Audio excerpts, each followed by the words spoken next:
Señores, ¿qué tal? Muy buenos días, muy buenos días. Bienvenidos al Periodista TV. Yo soy Edwin de la Cruz, yo soy el periodista. Y hoy es miércoles 10 de junio del año 2020, señores.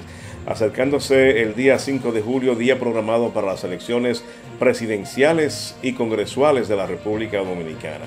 Y nosotros estamos haciendo el llamado para que todos los dominicanos y dominicanas se apresten a ejercer su derecho al voto sin tener temor ya del COVID-19, siempre y cuando utilice y ponga en práctica las medidas recomendadas, su mascarilla, distanciamiento de 1,5 metros o 2 entre cada persona, si hay que hacer fila, pero hay que votar, porque tenemos que elegir nuestras autoridades según su criterio personal.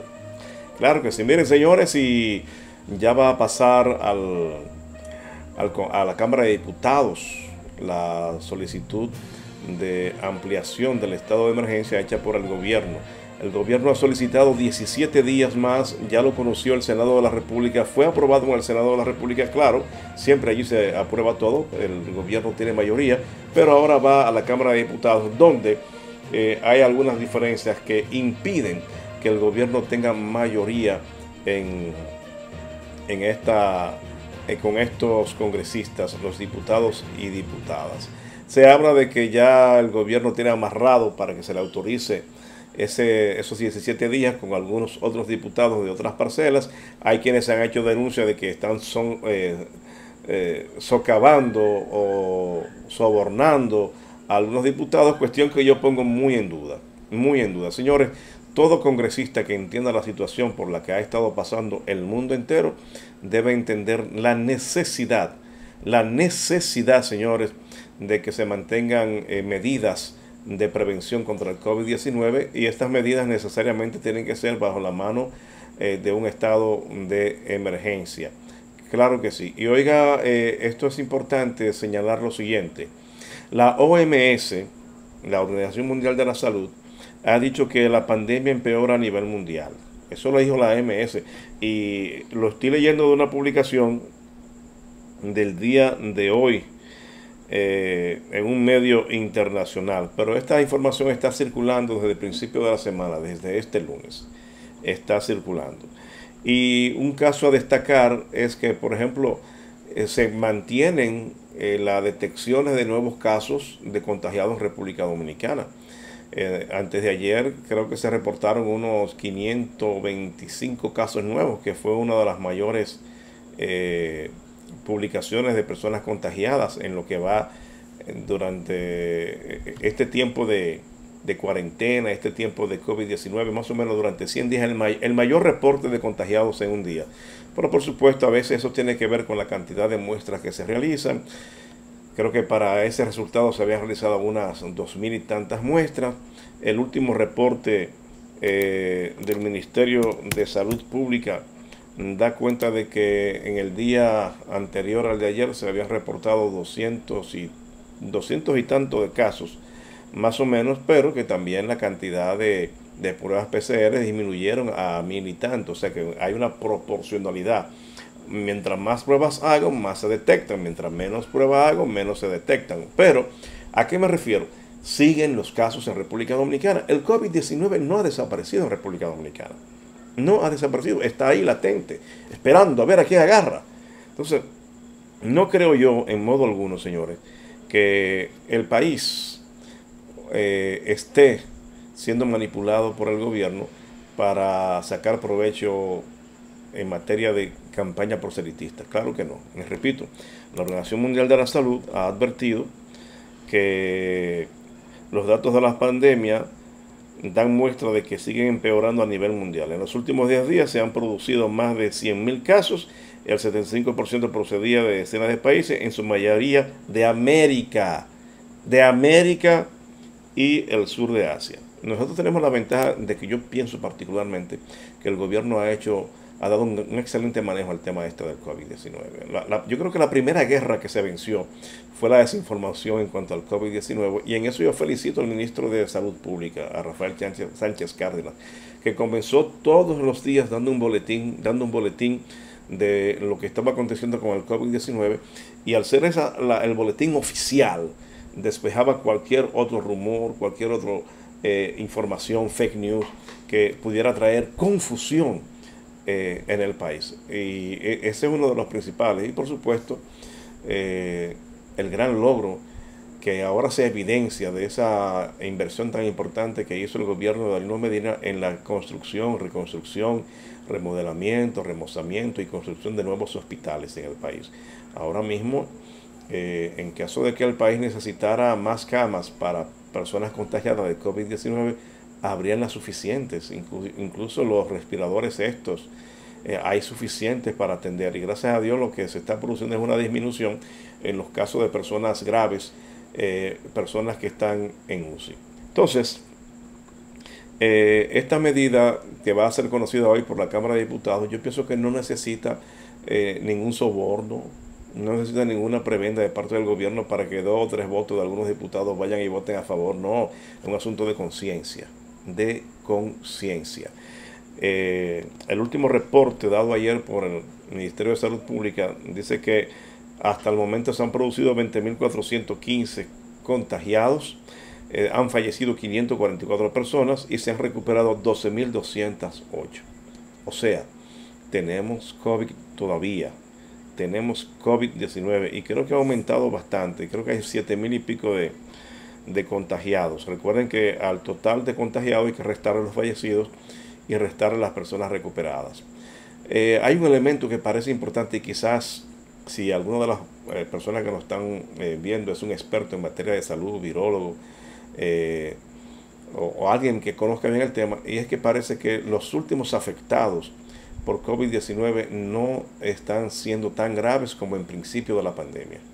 Pareciera que no. Entonces en eso quizás alguien nos pueda escribir a través de nuestras redes sociales, que es @elperiodista en Facebook, @elperiodista también en Instagram, y por supuesto en YouTube, Edwin el Periodista RD, donde nos pueden seguir y pueden suscribirse. Allí nos pueden dejar sus mensajes que nosotros los leemos todos. También está nuestro WhatsApp, el 809-847-7744. 809-847-7744. Puede escribirnos. Nosotros respondemos sus mensajes, los vemos, sus sugerencias, denuncias que quieran hacer. Con mucho gusto vamos a estar prestos para que ustedes puedan dar a conocer las inquietudes que tienen o preocupaciones. Bueno, miren señores, estamos transmitiendo desde ayer la participación de al menos unos 10, 11 profesionales del derecho, especialmente del derecho de los derechos humanos, vinculados a la Corte Interamericana de Derechos Humanos, en un seminario que se transmitió a través de redes sociales titulado Restricciones y suspensión de derechos y sus consecuencias en el marco del COVID-19. Para mí el resultado es sumamente interesante. Yo siempre les he dicho que he sido crítico con algunos excesos que han sido vistos por parte de la autoridad. Excesos preocupantes, abuso de poder inclusive. Entonces, este seminario trae mucha luz sobre los derechos que son permanentes de los seres humanos, sobre las consecuencias que pueden acarrear autoridades violentando estos derechos y haciendo abuso de poder en el marco de los estados de emergencia, no solamente de República Dominicana, sino del mundo, de diferentes partes del mundo. Recuerden que los derechos humanos son universales, no locales, sino universales. Este seminario está siendo moderado fue moderado más bien, por Eduardo Ferrer McGregor, quien es juez de la Corte Interamericana de los Derechos Humanos. Y ayer nosotros presentamos la participación de Sabrina Arragone, profesora de Derecho Comparado de la Universidad de Bolonia. Hoy usted va a estar viendo a Elizabeth Salmón, que es profesora de la Pontificia Universidad Católica del Perú, quien estará hablando de este mismo tema, los derechos humanos en tiempo de COVID-19. Yo le invito a que no se lo pierdan, y también estará con nosotros el doctor Darío Nin con esos comentarios que son tan impactantes. Les invito a que se mantengan con el Periodista TV. Ahora vamos a ver nuestra frase célebre y luego las principales noticias del Periodista TV, nacionales e internacionales.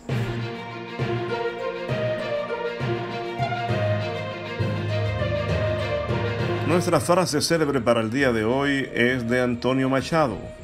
Dice: hay dos clases de hombres, los que viven hablando de las virtudes y los que se limitan a tenerlas. Repito, hay dos clases de hombres, los que viven hablando de las virtudes y los que se limitan a tenerlas. Pensamiento de Antonio Machado.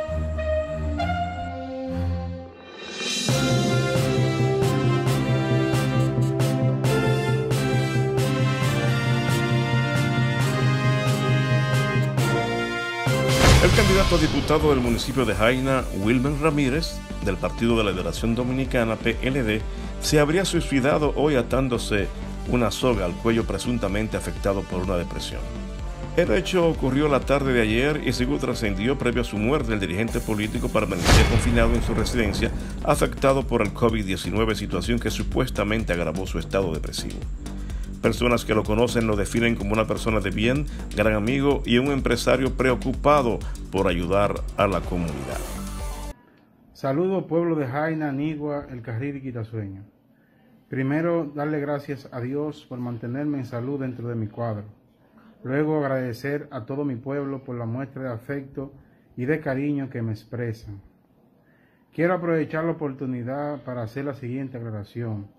En los últimos días se han difundido algunas informaciones falsas y quiero aclarar que nosotros nos mantenemos firmes en nuestra candidatura como diputado, que tenemos un equipo que está trabajando día y noche para que Gonzalo sea presidente, Tommy Galán sea senador y yo sea su diputado, el diputado del pueblo.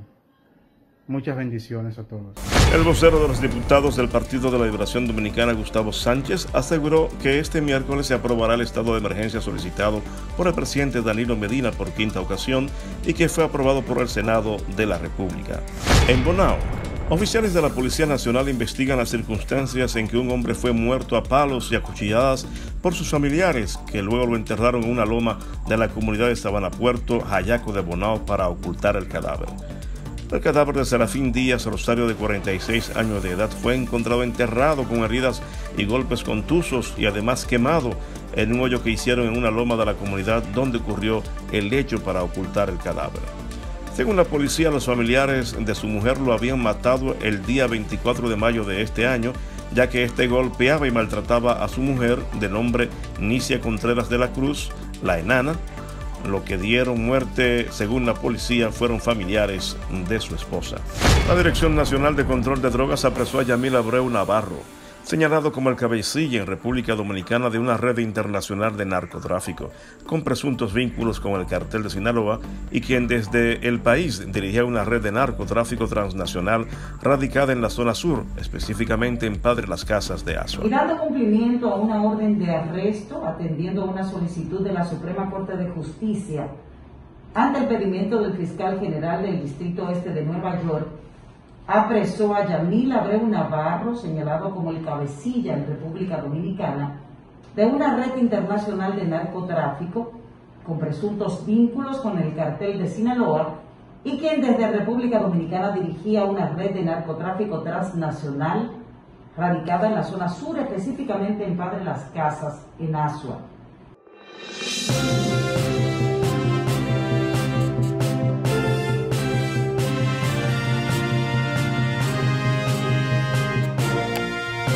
El volcán Sangay, el más activo de Ecuador, que lleva cerca de un año en proceso eruptivo, ha registrado en las últimas 24 horas una intensa actividad que provocó la dispersión de cenizas por varias provincias del país. Benjamín Bernard, vulcanólogo del Instituto Geofísico de la Escuela Politécnica Nacional, entidad que monitorea la actividad sísmica y vulcanológica del país, indicó que la ceniza ha alcanzado ciudades como Cuenca y Guayaquil, esta última a 175 kilómetros, y se dispersó principalmente por 3 provincias, Chimborazo, Guayas y Santa Elena. La actividad, como les decía, viene de hace más de un año ya y no hay evidencia que incrementa o que disminuya, ¿sí?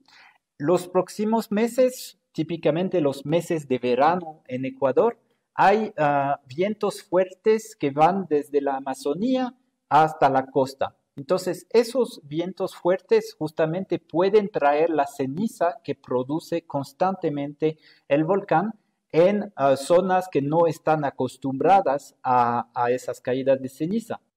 La caída de ceniza se produce por los colapsos que se originan en este estratovolcán, situado a 5.300 metros de altitud y una prominencia de 1.614 metros. Se ha registrado caída de cenizas de hasta 1 milímetro de espesor en la parroquia de Cebadas y en el cantón de Alausí, de la provincia andina de Chimborazo. De acuerdo al vulcanólogo del Instituto Geofísico, el último proceso eruptivo se inició el pasado 7 de mayo y la actividad ha sido continua con diferentes tipos de fenómenos como erupciones con explosiones, emisiones de ceniza y en particular un flujo de lava en el flanco suroriental del volcán. Las autoridades recomiendan ante este tipo de situaciones evitar cualquier exposición con la ceniza y cubrirse bien para evitar que entre en el sistema respiratorio, ojos o en la piel. Se aconseja lavar las superficies, especialmente de vehículos, y barrer las cenizas sin arrojarlas al alcantarillado. El clamor contra el racismo que continúa sacando a las calles a miles de personas en las protestas por la muerte del afroamericano George Floyd del 25 de mayo en Estados Unidos está obligando al Reino Unido a enfrentarse a su propio pasado. El Ayuntamiento de Londres y otros consistorios laboristas han anunciado que revisarán las estatuas dedicadas a comerciantes de esclavos a fin de sustituirlas por monumentos que reflejen la diversidad racial y cultural del país. Así, en la capital británica se ha retirado la estatua del negrero escocés Robert Milligan que estaba enfrente del Docklands Museum cerca del río Támesis. La iniciativa se produjo después de que el pasado domingo un grupo de manifestantes derribara y tirara al río la polémica estatua del comerciante de esclavos Edward Colston en Bristol. Además, en la ciudad de Oxford, cientos de manifestantes pidieron la retirada del monumento al magnate imperialista Cecil Rhodes situado frente al prestigioso Oriel College universitario. La polémica, sin embargo, también ha afectado a figuras del panteón británico que hasta ahora se consideraban intocables. Una estatua del antiguo primer ministro y líder de la resistencia contra los nazis, Winston Churchill, situada en la plaza del Parlamento, fue atacada durante una de las manifestaciones bajo la acusación de racismo.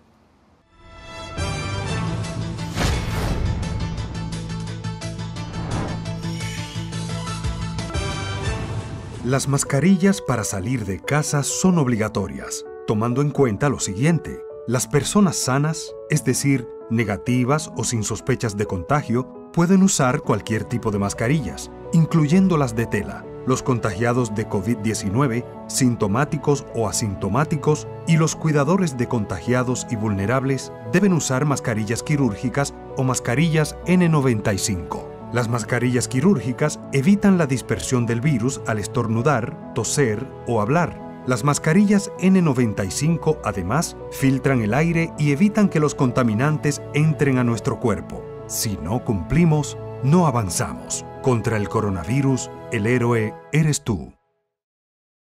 Señores, Coop Eclof impulsa tu desarrollo. En Coop Eclof usted puede conseguir financiamiento para su iglesia, préstamos eclesiásticos, préstamos para colegios, préstamos agropecuarios, préstamos para personas incluso con más de 65 años de edad, préstamos para comerciantes, préstamos para mejoras de vivienda, préstamos para compra de equipos y electrodomésticos, préstamos para recuperación de crédito, préstamos personales de consumo, cuentas de ahorro, certificado de depósito fijo y además la educación financiera. Así que le invitamos a contactar a Coop Eclof llamando al 809-333-5273. Coop Eclof.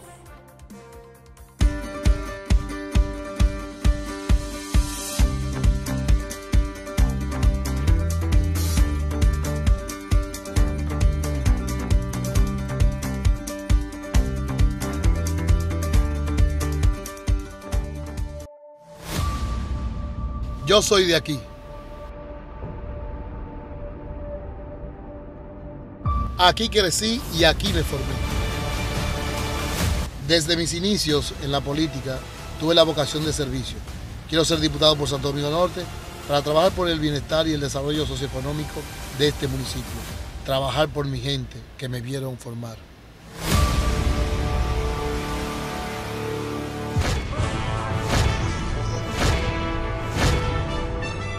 Vea de lunes a viernes desde las 6:30 de la mañana un compendio de las principales informaciones nacionales e internacionales, comentarios e entrevistas en El Periodista TV con Edwin de la Cruz por Telecanal 28. Gracias por continuar con El Periodista TV. Soy Edwin de la Cruz, soy el periodista. Señores, las encuestas parecen una sopa. o mejor dicho, salen hasta en la sopa, como dicen por ahí, midiendo las posibilidades para alcanzar la presidencia de la República de los diferentes actores y candidatos presidenciales del país. Aquí tengo yo una encuesta que da cuenta de que supuestamente el 58% de los dominicanos entiende que habrá una segunda vuelta. Si las elecciones fueran hoy, ninguno de los candidatos que compiten por la presidencia de la República Dominicana lograría alzarse con el triunfo electoral en primera vuelta. Así lo revela la firma encuestadora Global Trend Research en su último informe presentado al país. De acuerdo a este estudio realizado entre el 4 al 16 de junio del 2020, el 58.6% de los dominicanos piensa que las elecciones presidenciales se decidirán en una segunda vuelta. Hago este comentario y me refiero a esa encuesta porque me imagino que esa encuesta obedeció a las normas y reglas profesionales para realizar una encuesta, con la cantidad de personas adecuadas, apropiadas para tales fines. Pues hay otra encuesta que dice que Abinader alcanzaría en primera vuelta el 52.1%, Gonzalo el 34.5% y Leonel el 8.2%. Esa encuesta fue presentada por la encuestadora Mercado y Cuantificaciones. En esta encuesta, como les dije, Gonzalo 34.5, Abinader 52.1 y Leonel 8.2 según esta encuesta. Pero hay otra encuesta más, de la que han salido previo a presentarles este programa. Esta encuesta dice que si las elecciones fueran hoy, en una primera vuelta electoral, el 39.3% de los votantes lo harían por el candidato del Partido Revolucionario Moderno, Luis Abinader. O sea, 39.3% a favor de Luis Abinader. El 31.8% votaría por el candidato de la Fuerza del Pueblo, Leonel Fernández. Y el 25% ejercería su derecho al voto a favor del candidato presidencial del Partido de Liberación Dominicana, Gonzalo Castillo. Y el 3.2% aún dice que no sabe por quién va a votar, señores. ¿Qué les parece? Hay tres encuestas. Dos de ellas coinciden en que va a haber segunda vuelta. Una de ellas favorece a Luis Abinader como ganador en la primera vuelta. ¿Qué piensa usted, amigo televidente? ¿Cuál es la realidad? A veces las encuestas lo que crean a uno es un verdadero y hasta maldito dolor de cabeza, señores. Claro, porque es que te ponen a pensar muchas veces diferente una cosa y la otra. Lo cierto es, para mí, es que al parecer todavía, al menos en esta semana, por lo menos en el momento de estas fotografías, porque las encuestas son fotografías, que queda plasmado un momento, no hay posibilidades para un ganador en primera vuelta. Por lo menos hasta hoy, ¿verdad? Quién sabe si mañana, quién sabe si pasado, en otra próxima encuesta, se visualice otra intención del voto. Pero hasta este momento, el tema es así. Ahora, si el escenario se diera como el que plantea una de las encuestas, donde el primer lugar lo ganaría Luis Abinader y el segundo lugar sería Leonel Fernández. Yo me pregunto, y le pregunto a usted, ¿quién piensa usted que sería el presidente de la República? ¿Quién ganaría las elecciones en segunda vuelta? Siendo Luis Abinader y Leonel Fernández competidores. Pero en otras encuestas que he visto anteriores a esta, también se da el siguiente escenario. Luis Abinader a la cabeza y de segundo estaría Gonzalo Castillo. ¿Quién piensa usted que ganaría en esos dos escenarios? Es un tema bastante complicado, un tema bastante que llama mucho al análisis. Por ejemplo, Leonel Fernández tiene una vasta experiencia, 3 periodos constitucionales como presidente de la República, tiene los contactos internacionales, sabe cómo mover la economía, porque tiene la experiencia, realmente eso no se le puede quitar. Contrario a Luis Abinader, contrario quizás a Gonzalo Castillo. Pero Gonzalo Castillo, señores, tiene y ha mostrado un dinamismo, una entrega y una capacidad de trabajo que la gente lo ha estado valorando, y esos números iniciales que mantuvo hace alrededor de 2 meses y tanto han variado significativamente, dándole incluso en algunas encuestas el posicionamiento de estar por encima de Luis Abinader, quien en algún momento, claro está, se mantuvo en un posicionamiento hasta para ganar en primera vuelta, pero realmente la mayoría de las encuestas que hablo no le dan a Luis Abinader ahora mismo, la mayoría no le dan a Luis Abinader el triunfo en primera vuelta, y posicionan muchas de ellas a Gonzalo por encima de Luis Abinader, que es el principal contendor de oposición. Es cierto que la división que se produjo en el PLD ha dividido, ha fraccionado ese voto fuerte y duro que había en este partido, y que en otras circunstancias de no producirse esta división estaríamos hoy hablando de que, óigame, no había posibilidades de ganar el PLD, o salían más remotas, para decirlo de alguna manera, por ese voto fuerte y duro que ha podido mantener el Partido de la Liberación Dominicana durante los gobiernos de Danilo Medina y los mismos gobiernos de Leonel Fernández. 16 años continuos más los primeros 4 de Leonel, son 20 años en el gobierno. ¿Qué piensa usted? ¿Qué piensa usted? Yo soy de los que creo que hasta el de momento hay una segunda vuelta, y creo que esa segunda vuelta quienes la van a decidir será o Leonel Fernández o Gonzalo Castillo. Ahí es que está el tema.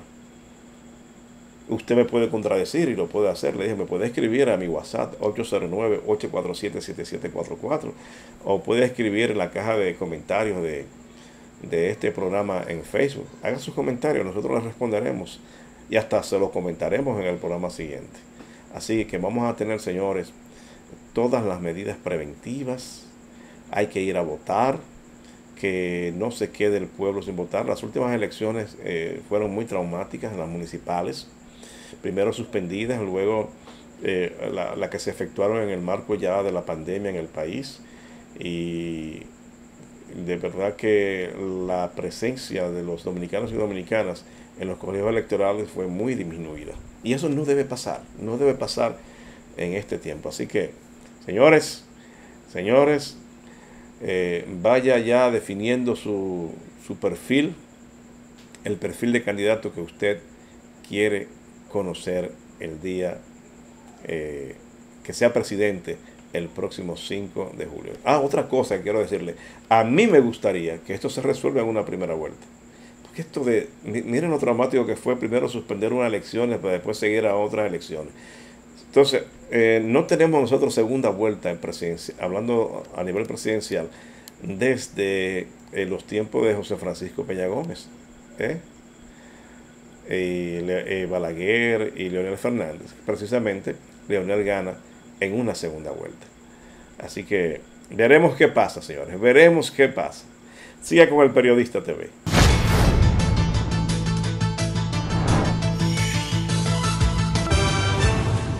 Bien, señores, vamos a ver ahora los comentarios del doctor Darío Nin. Darío Nin viene duro y curvero con un comentario titulado "Las cartas del oficialismo que aún le quedan por jugar". Mucho cuidado, doctor, cuidado con lo que va a decir ahí. Veamos.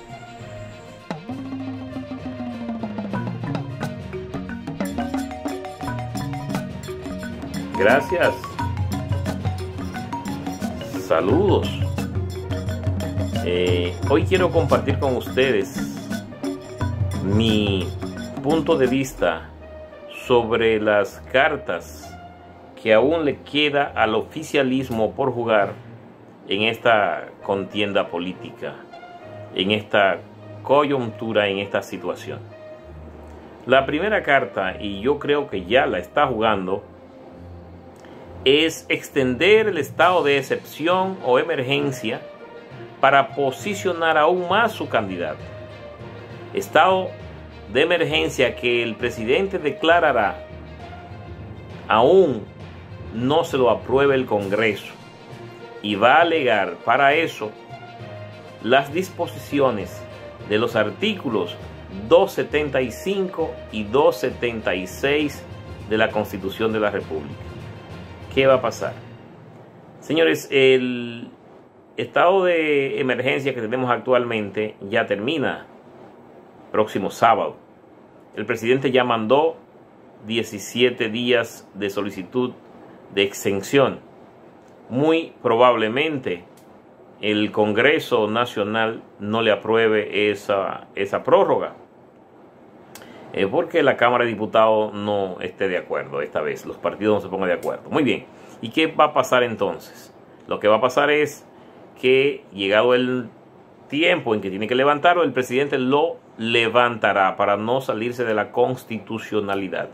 Pero transcurrido unos días, cuando venga el informe del ministro de Salud y describa un ambiente apocalíptico allá afuera, de contagio, de muertes, de nuevos casos, entonces pues el presidente lo va a declarar nuevamente, lo manda a la Cámara de Diputados y allí se le va a rechazar, y es lo que quiere el presidente.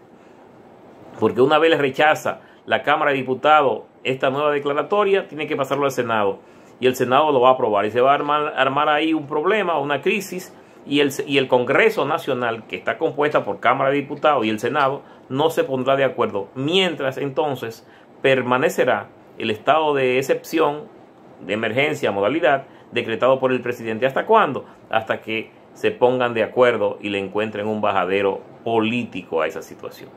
La carta número 2 que tiene el presidente que jugar en este momento es la siguiente. Si realizando sus encuestas internas los números no le dan al presidente de la República para que el oficialismo gane con Gonzalo Castillo Terrero, pues entonces lo harán renunciar. Renunciará el candidato por muchísimas razones, por enfermedad puede ser. ¿Y hasta cuándo puede renunciar un candidato? Bueno, hasta antes de las elecciones. Pero las boletas ya están impresas, no importa. Aún así, la ley contempla el artículo 146 de la ley sobre régimen electoral, la 1519, establece qué hay que hacer. ¿Y quién lo va a sustituir? El candidato natural para sustituirlo se llama Margarita Cedeño Lizardo. ¿Y por qué? Porque Margarita ya está posicionada, no necesita hacer campaña, basta con que todo el mundo sepa que la presidenta va a ser Margarita, no Gonzalo, se difunda por todos los medios, y aunque ya no haya tiempo para cambiar boletas, simple y llanamente los votos, la ley lo contempla, los votos que se le marquen en la cara de Gonzalo son de Margarita, porque así lo va a coger la Junta y tiene que hacerlo. La ley así lo contempla la ley sobre la ley orgánica sobre elecciones, sobre régimen electoral. Esa es la segunda carta, en caso de que sus encuestas no le den. El tercer caso, y le estoy enumerando aquí para que no se me vayan a quedar, el tercer caso tenemos, otra vez volvemos con el estado de excepción, prolongado hasta el último momento para provocar condiciones de desigualdad tal que la oposición sientan que no pueden ir a las elecciones porque no han tenido el tiempo ni la igualdad de condiciones que el candidato oficial. Ellos no han podido porque están en cuarentena, no se pueden reunir después de las 7 de la noche, mientras que el candidato oficial lo podría hacer disfrazado de ayudas de gobierno, y entonces irían en desventaja, y ellos entienden que ir a un proceso electoral sería un matadero electoral al cual ellos no van a legitimar yendo. Lo que pasó hoy con el acuerdo de Santiago aquella vez cuando Balaguer estaba en el poder. Entonces tenemos la número 3. En la número 3, el estado de excepción también prolongado hasta que llegue el momento de las elecciones, ya no haya tiempo realmente para armar las elecciones, no se den las elecciones, se dé una crisis política y se busque una modificación constitucional, porque vamos a caer en un vacío constitucional porque no se establece qué hacer, salvo lo que dice el artículo 276, que si no se han electo los sustitutos de los entes constitucionales, estos permanecen en sus puestos hasta que sean sustituidos. ¿Y cuándo será eso? Cuando se modifique la Constitución de la República y haya un acuerdo político entre todas las fuerzas. Otra carta que le queda al presidente de la República es pues seguir el proceso. Si sus números le dan, pues ir a la buena de Dios, como decimos, a tirar el pleito, ¿verdad? Y con la esperanza de que el Gonzalo, su candidato, gane. Serían esas las cartas que tiene el oficialismo todavía por jugar. Varias cartas, ¿verdad? Puede el estado de excepción mantenerlo, aunque el Senado le estoy repitiendo, aunque el Senado no se lo apruebe, él lo va a mantener, por lo que establece el artículo 275 y 276. Mantener también el estado de excepción para que no hayan condiciones de elecciones y el presidente pueda pues quedarse hasta que se encuentre un bajadero a esto. Hacer renunciar, otra carta, hacer renunciar si los números no le dan al candidato y que la vicepresidenta, que es la más idónea, ocupe el puesto, y así también lograría unificar el PLD, porque los que están en la fuerza del pueblo entenderán que Margarita ya no les representa ningún peligro y volverán. Son muchas, tienen todavía muchas cartas, 5 o 6 cartas más, ¿verdad?, que jugar el oficialismo, y lo tendrá que hacer antes de el 5 de julio, tiempo de las elecciones. El tiempo dirá, nos desmentirá o nos confirmará. Que Dios te bendiga por siempre y para siempre.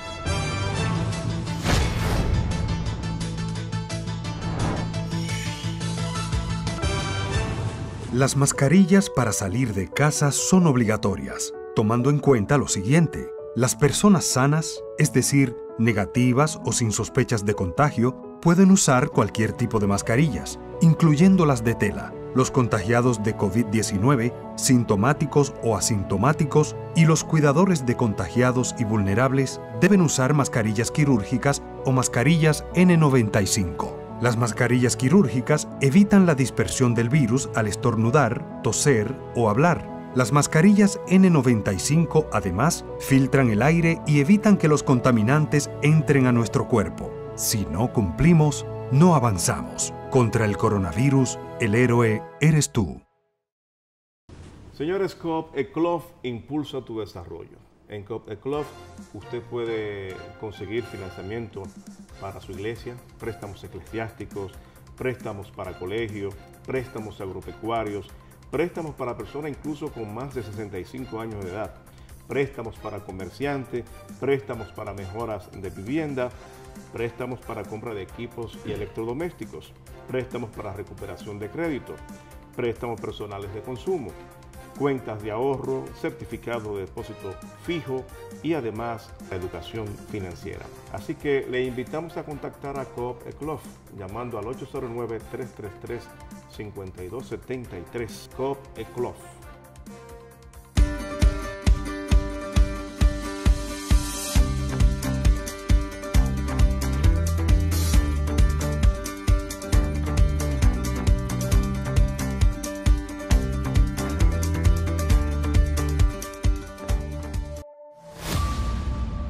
Yo soy de aquí.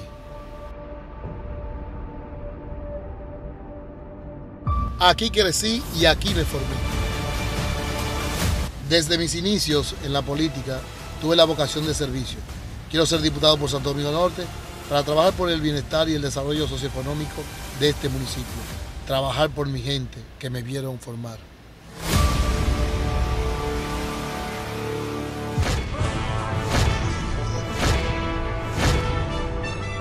Vea de lunes a viernes desde las 6:30 de la mañana un compendio de las principales informaciones nacionales e internacionales, comentarios e entrevistas en El Periodista TV con Edwin de la Cruz por Telecanal 28. Gracias por continuar con El Periodista TV. Vamos a presentarles nuestra segunda entrega de los participantes en el seminario Restricciones y Suspensiones de Derechos y sus consecuencias en el marco del COVID-19. Eso se refiere a un seminario organizado por la Corte Internacional de los Derechos Humanos y que fue difundido a través de redes sociales. Participaron más de 10 exponentes y profesionales de esta área, defensores de los derechos humanos. Y en el día de ayer presentamos a Sabrina Ragone y hoy vamos a presentarles a Elizabeth Salmón. Mañana estaremos presentándole a Pedro Salazar, quien es el director del Instituto de Investigación Jurídica de la Universidad Nacional Autónoma de México. Estos son datos interesantes, todo en el marco de los derechos de los seres humanos, que son universales. Y recuerden ustedes que les digo, en República Dominicana nosotros entendemos que la autoridad ha tenido excesos en el marco de supuestamente hacer cumplir el toque de queda, la cuarentena, y ya saben ustedes los casos, muchísimos casos que han quedado registrados en las redes sociales. Vamos a ver qué piensa en este día Elizabeth Salmón, profesora de Derecho de la Universidad Pontificia del Perú. Bueno, muy buenos días, muy buenas tardes, si lo van a ver después. Muchísimas gracias por esta invitación que me honra tanto por quien la hace como por quienes comparten este panel, esta necesidad de reflexión colectiva.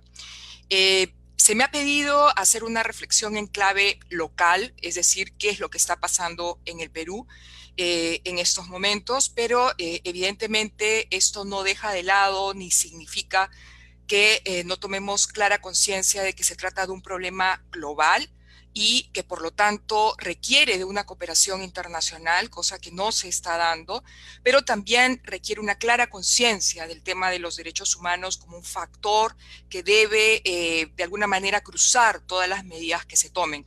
En mi opinión, los derechos humanos, algunos lo han dicho, no son un obstáculo para luchar contra esta pandemia. Por el contrario, creo que son herramientas útiles que le dan legitimidad, le dan direccionalidad a las medidas que se tomen y sobre todo le dan también una afirmación y futuro al Estado de Derecho. La pandemia en algún momento tendrá que pasar, pero cómo reaccionemos a esto sí nos puede impactar.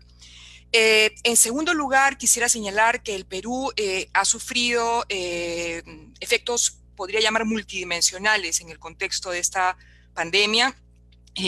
Solamente falta mirar las cifras, estamos alrededor de los 183.198 contagiados y la dolorosa cifra de 5.031 fallecidos en estos días. Los efectos son personales, sociales, tienen que ver con derechos civiles, con derechos políticos, con derechos económicos, con salud mental, en fin, muchas de las cosas que ha mencionado Sabrina en un efecto todavía mayor. El Estado peruano ha adoptado una serie de medidas de amplio espectro que van desde cuarentena, cierre de fronteras, toque de queda, medida de aislamiento social obligatorio. Pero para no entrar en un recuento de todo esto, yo quisiera señalar que en mi opinión, Eduardo, yo veo que hay dos lógicas aquí que están funcionando en la reacción del Estado peruano. Dos lógicas que buscan complementarse, pero que no siempre coexisten de manera pacífica. Hay una lógica de la seguridad, que prioriza la seguridad, que nos iguala a todos en las medidas de represión, y que tiene que ver con la suspensión de la libertad y seguridad personales, tránsito, reunión, inviolabilidad de domicilio, y una apuesta también por entregarle el control a las fuerzas policiales con el apoyo de las Fuerzas Armadas en nuestro país, versus otra lógica o con otra lógica que yo la llamo una lógica de apoyos sociales o en buena cuenta el reconocimiento de que si bien el virus no discrimina, como decía el secretario general de las Naciones Unidas, sus efectos por supuesto que lo hacen, y entonces esta lógica social lo que hace es reconocer estas vulnerabilidades preexistentes, estas debilidades tremendas que teníamos como Estado, pero a su vez también ha generado nuevas vulnerabilidades que espero poder compartir con ustedes si el tiempo me lo permite. Con relación a lo primero, a esta lógica que apuesta por la seguridad.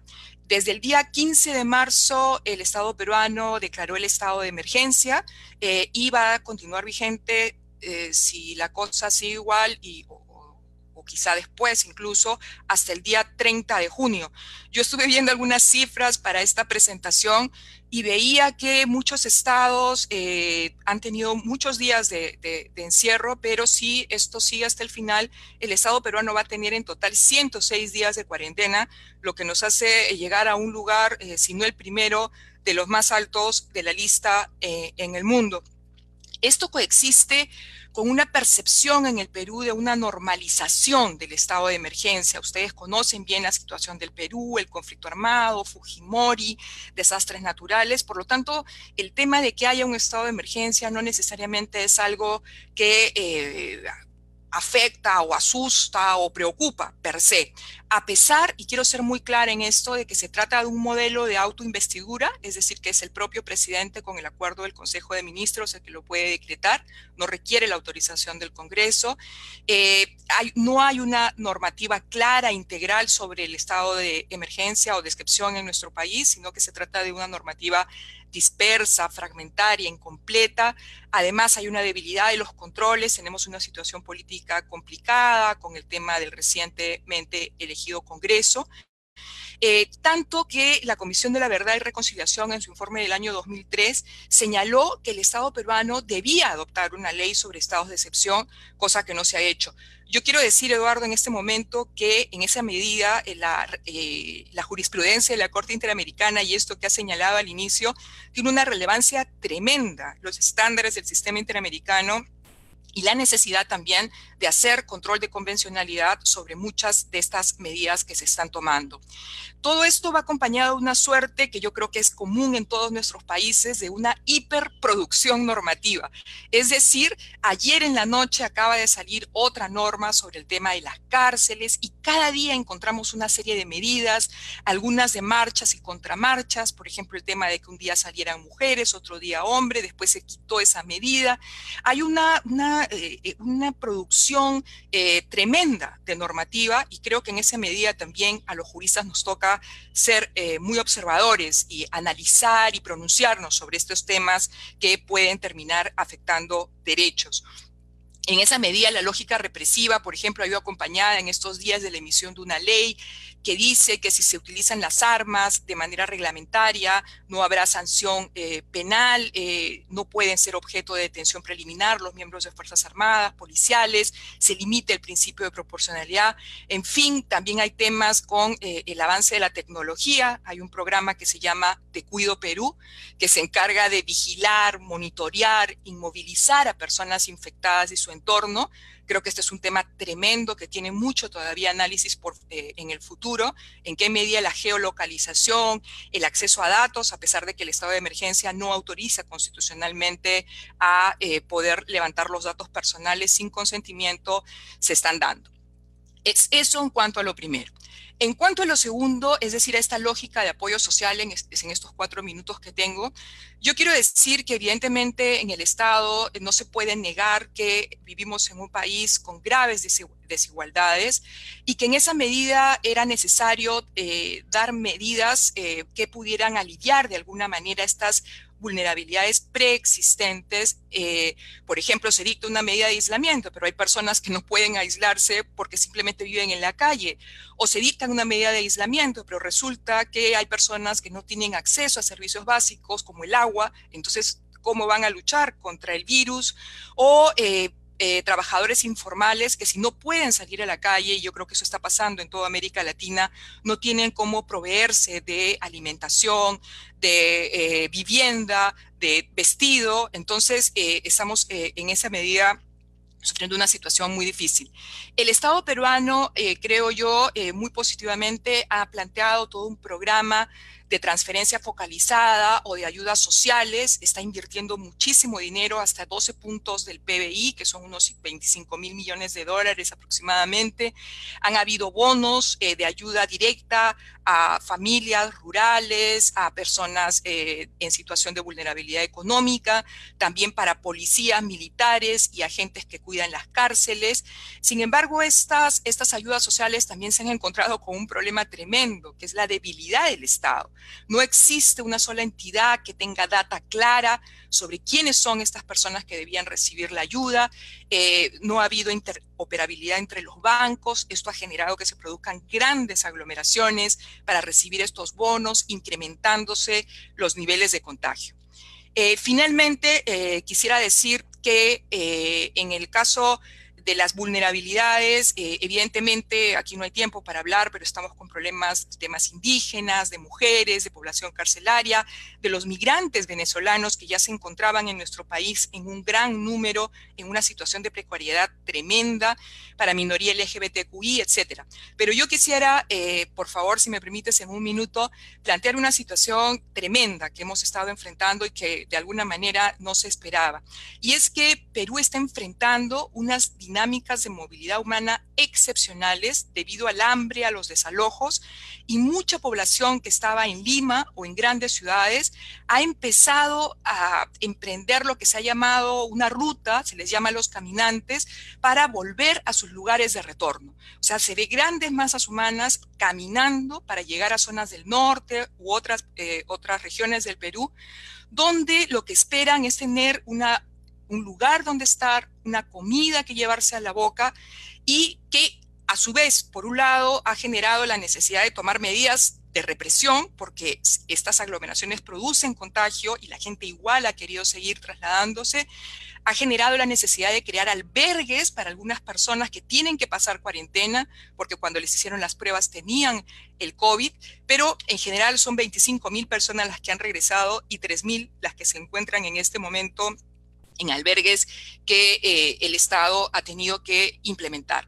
En suma, yo creo que el Estado peruano, frente a esta situación, ha desnudado toda su debilidad institucional. Creo completamente que hay necesidad de revisar nuevamente qué hace el Estado, qué debe hacer el Estado y cómo debe erigirse como un gran garante en materia de derechos humanos. Muchas gracias, Eduardo. Bueno, señores, mañana en la continuación del seminario de restricciones y suspensión de los derechos y sus consecuencias en el marco del COVID-19 referente a los estados de emergencia que han sido decretados no solamente en la República Dominicana, sino en muchos países para poder tomar medidas para combatir el COVID-19. Estas medidas generalmente lo que hacen es restringir derechos y la movilidad de sus ciudadanos. Pues mañana estará con nosotros Pedro Salazar, director del Instituto de Investigación Jurídica de la Universidad Nacional Autónoma de México. Y quien les habla, Edwin de la Cruz, el periodista. Les agradece como siempre la amabilidad de su compañía en esta presentación. Invitarles para que nos acompañen cada día desde las 6:30 de la mañana por Telecanal 28 y seguirnos también en nuestras redes sociales de Facebook y YouTube. Facebook, El Periodista RD, y YouTube, Edwin, El Periodista RD. Muchísimas gracias, que tengan feliz resto de este día.